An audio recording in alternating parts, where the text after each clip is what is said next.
sales process as in my philosophy, as I teach, as I coach, is number one is identifying the target market. Number one, right? So identifying the target market allows us to identify what I call suspects, right? That's the first element of the sales process. The next element of the sales process is qualifying these suspects once we've identified them. So what do I call those? Prospects, right? So the next one is prospects. Then what's the next element?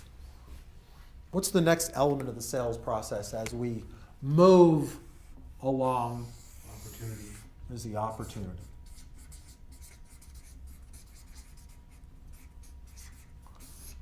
What do we do with opportunities? Close. Yeah, and that takes us to the next step.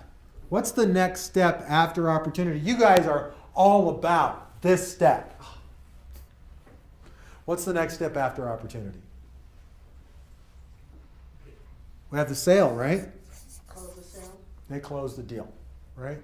They sign the contract, they write you a deposit check, whatever the agreement is, they move forward with the agreement at that point. So what do we do with an opportunity? Trial close. Look at your book, CEO rule. We forecast opportunities. We forecast opportunities.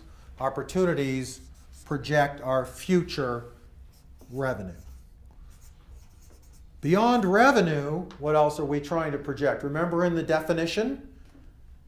Remember the definition of forecasting? Predictability. We're forecasting sales volume and client activities along with something else very important. Product revenue. Product and service revenue and Profitability. our GP.